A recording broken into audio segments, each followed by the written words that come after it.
اللهم صل على سيدنا ومولانا محمد وعلى آل سيدنا ومولانا محمد وبارك وسلم وصل علیہ۔ برادران اہل سنت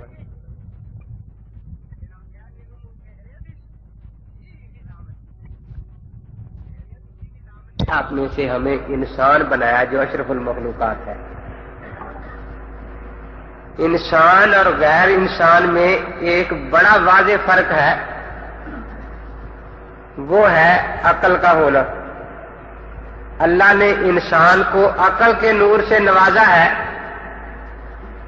اور باقی جو حیوانات وغیرہ ہے ان کو عقل کے نور سے محروم رکھا ہے۔ اسی عقل کی بنا پر انسان اور حیوان میں کچھ واضح فرق ہے۔ ان میں ایک بہت بڑا فرق یہ ہے کہ یہ انسان جو ہے اس نے دنیا کی جب ضروریات پھیلی تو بہت سی ایجادات کی۔ کیا کیا؟ ایجاد انسان کا خاصا ہے، اور جب دینی مسائل پھیلے تو انسانوں میں سے کچھ لوگوں نے اجتہاد کیا۔ دنیا کی ضروریات بھی پھیلی تو اس کے لیے ضرورت پڑی کہ کوئی ایجاد ہو۔ کسی نے ہوائی جہاز ایجاد کر لیا، کسی نے ریل گاڑی ایجاد کر لی۔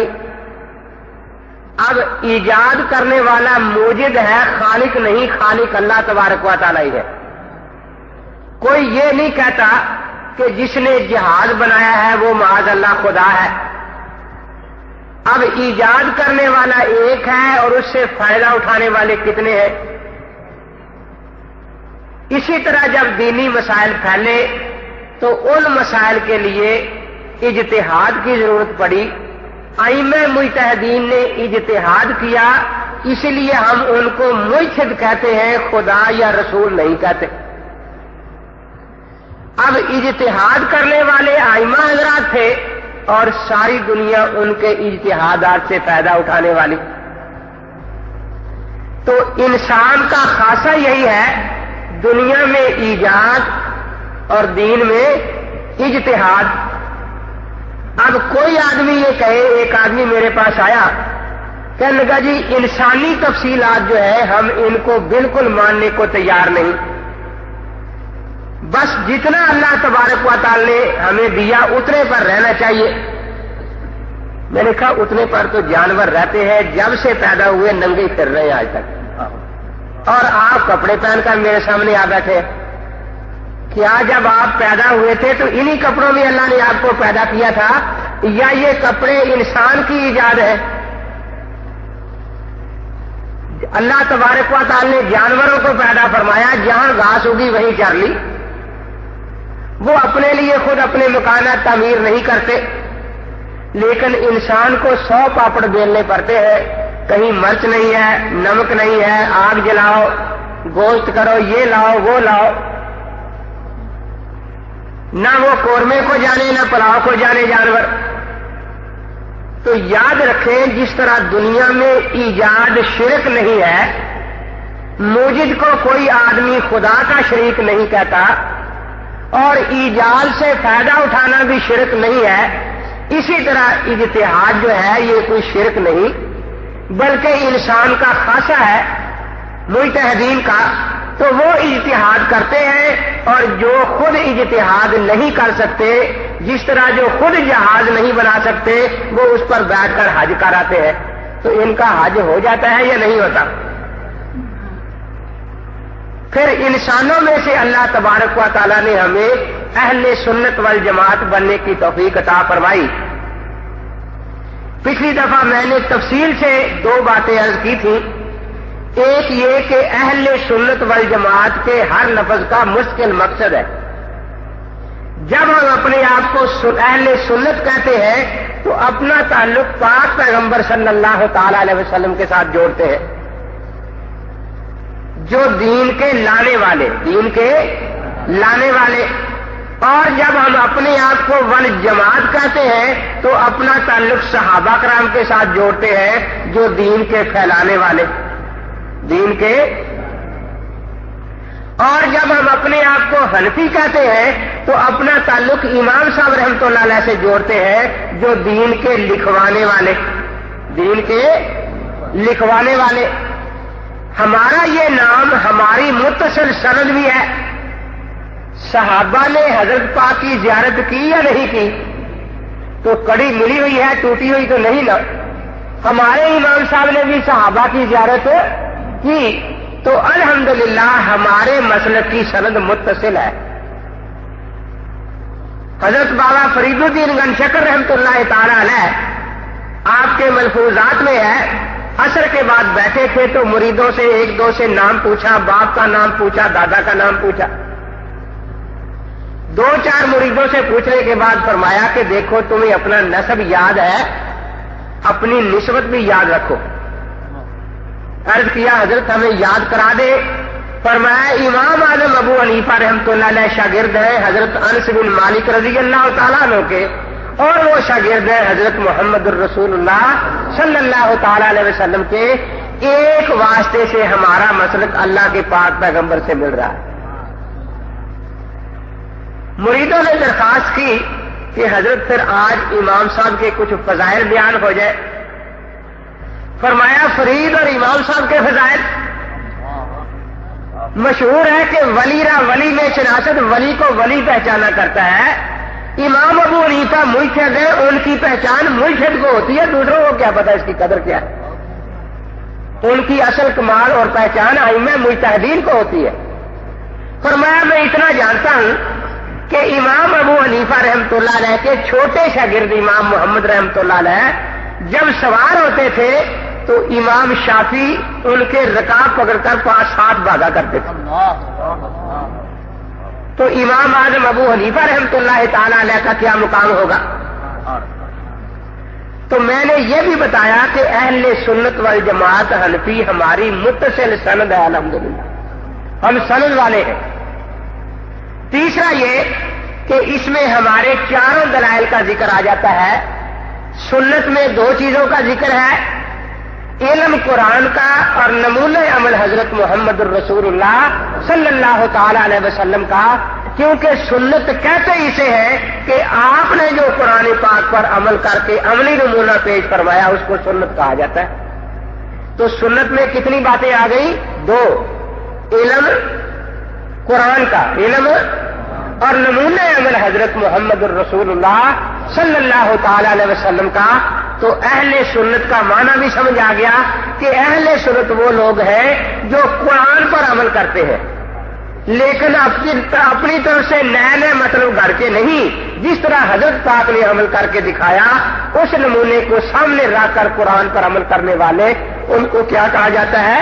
اہل سنت والجماعت میں اجماع آ گیا اور حنفی میں قیاس اور اجتہاد آ گیا۔ تو اہل سنت والجماعت حنفی چاروں دلائل کو مانتے ہیں، اس لحاظ سے بھی ہمارا نام مکمل ہے، کسی اور کا نام مکمل نہیں۔ کوئی کہتا ہے جی میں اہل حدیث ہوں، میں نے پوچھا کہ قرآن کو نہیں مانتا، کہتا اس کو بھی مانتا ہوں۔ تو میں نے کہا پھر اہل قرآن والا حدیث کہتا صرف اہل حدیث کیوں کہا ہے؟ کہتا ہے جی حدیث نبی کی بات کو ہی کہتے ہیں۔ میں نے کہا قرآن پڑھا ہے کبھی؟ فرعون کی بات کو بھی لکھا ہے، حل اتاک حدیث الجنود فرعون و ثمود۔ تو پتہ نہیں کون سی حدیث کو مانتا ہے۔ لیکن اب دیکھیے وہ دعویٰ قرآن کو ماننے کا بھی کرتے ہیں، لیکن نام میں قرآن پاک کا لفظ نہیں ہے۔ اور ہم اہل سنت والجماعت حنفی 4 دلائل مانتے ہیں، اس میں الحمدللہ ہمیں ذرا جھجک نہیں ہے یہ بات کہنے میں۔ دیکھیے آپ نے نماز میں سجدہ کیا نا، سب کرتے ہیں، سجدہ کرنے کا حکم ہمیں قرآن پاک میں مل گیا، وارکعوا واسجدوا۔ تو سجدے میں ہمیں قرآن کی ضرورت پڑی کہ قرآن پاک نے حکم دیا۔ پھر ہم سجدے جاتے ہوئے اللہ اکبر کہتے ہیں، سجدے میں جا کر سبحان ربی الاعلیٰ پڑھتے ہیں، سجدے سے اٹھتے ہوئے بھی اللہ اکبر کہتے ہیں یا نہیں؟ یہ تینوں باتیں ہمیں قرآن پاک سے نہیں ملی، اس کے لیے ہمیں سنت کی ضرورت پڑی۔ اب یہ تینوں باتیں قرآن کے خلاف نہیں ہے، ہاں قرآن اس سے خاموش تھا، سنت نے اس کی مزید وضاحت کر دی۔ پھر ہم یہ جب مقتدی بنتے ہیں تینوں چیزیں آہستہ پڑھتے ہیں، ان کے آہستہ پڑھنے کی کوئی آیت یا حدیث نہیں ہے۔ امت کے اجماع سے یہ پتا چلا کہ آج تک امت یہ اذکار آہستہ پڑھتی چلی آ رہی ہے، تو ہمیں اس سجدے میں اجماع کی ضرورت بھی پڑ گئی۔ اور قیاس کی ضرورت کب ہوتی ہے؟ جب کوئی نیا مسئلہ پیش آ جائے کہ اس کا حل قرآن پاک یا سنت سے کس طرح کرنا ہے۔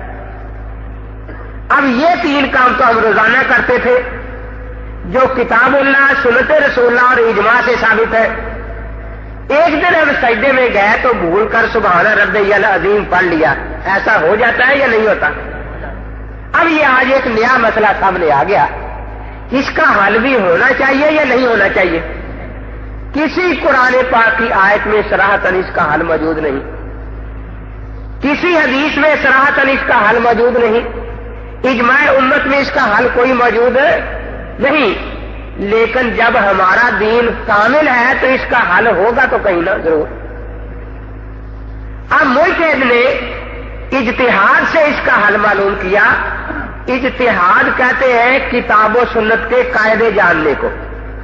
جیسے آپ حساب جانتے ہیں نا، تو حساب اصل میں سوالوں کا نام نہیں ہوتا جو 9ویں کتاب میں، جماعت کی کتاب میں سوال لکھے ہیں۔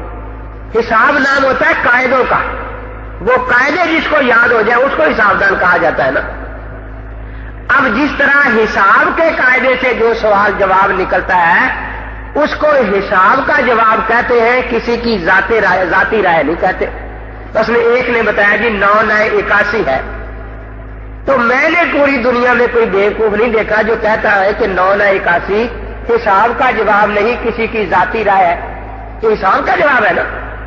8 9 72 اس کو آپ حساب کا جواب کہتے ہیں یا کسی کی ذاتی رائے کہتے ہیں؟ اسی طرح ائمہ مجتہدین جو مسائل کتاب و سنت سے نکالتے ہیں قاعدوں سے، وہ کتاب و سنت کے مسائل ہوتے ہیں، ان کی ذاتی رائے نہیں ہوتی۔ اب یہ مسئلہ سامنے آیا، مجتہد نے پہلا قاعدہ دیکھا کہ اگر فرض رہ جائے تو نماز ٹوٹ جاتی ہے، چونکہ سبحان ربی الاعلی فرض نہیں تھا اس لیے نماز نہیں ٹوٹی۔ واجب رہ جائے تو سجدہ سہو لازم ہوتا ہے، چونکہ سبحان ربی الاعلی پڑھنا واجب بھی نہیں اس لیے سجدہ سہو بھی لازم۔ یہ سنت ہے، سنت کے رہنے سے نماز ہو گئی، البتہ اس ایک سنت کا ثواب نہیں ملا اور گناہ بھی نہیں ہوا، کیونکہ بھول پر اللہ تعالیٰ معاف فرما دیتے ہیں، گناہ نہیں کرتے۔ اب یہ ہمیں سجدے میں 4 چیزوں کی ضرورت پڑی یا نہیں پڑی؟ تو اس لیے ہم الحمدللہ 4 دلائل مانتے ہیں۔ پچھلے درس میں میں نے یہ عرض کیا تھا کہ ہم میں اور دوسرے لوگوں میں بڑا فرق یہ ہے، ہمارا دین متواتر ہے، ان کا خبر واحد پر مبنی ہے۔ جس طرح ہمارا قرآن متواتر ہے اسی طرح ہماری نماز متواتر ہے۔ جس طرح کوئی ماں کا لال یہ ثابت نہیں کر سکتا کہ 1400 سال میں ایک دن بھی ایسا گزرا ہو کہ دنیا میں قرآن پڑھا نہیں گیا، بلکہ میں کہتا ہوں نماز قرآن سے زیادہ متواتر ہے، کیونکہ پورا قرآن روزانہ ایک دفعہ بھی ختم کرنا فرض نہیں، اور نماز روزانہ 5 دفعہ پڑھنی فرض ہے۔ تو جتنا ہمارا قرآن متواتر ہے اس سے زیادہ ہماری نماز متواتر ہے۔ اب کوئی آدمی آپ کو کسی نئے دھوکے میں ڈال دے کہ یہ قرآن پاک جب ماننا، قرآن کھول کے رکھ لو اور ہر آیت کی سند سے آستہ میں تلاش کرو، اگر مل جائے تو اس کو قرآن کی آیت مان لینا، نہ ملے تو اس کے قرآن ہونے کا انکار کر دینا۔ تو کیا کوئی ماں کا لال پورا قرآن سے آستہ کی سندوں سے ثابت کر سکتا ہے؟ تو یہ قرآن سے دشمنی ہوئی یا نہیں ہوئی؟ یہی حال متواتر نماز کا ہے۔ ہماری نماز متواترات میں سے ہے، سندے اور گواہ چاند کے لیے ہوتے ہیں، سورج کے لیے نہیں ہوتے۔ آپ کے ملک میں ہلال کمیٹی ہے نا، آفتاب کمیٹی بھی ہے جو یہ بتاتی ہو کہ سورج نکلا ہے، یا سورج کے لیے کسی گواہ کی ضرورت آج میں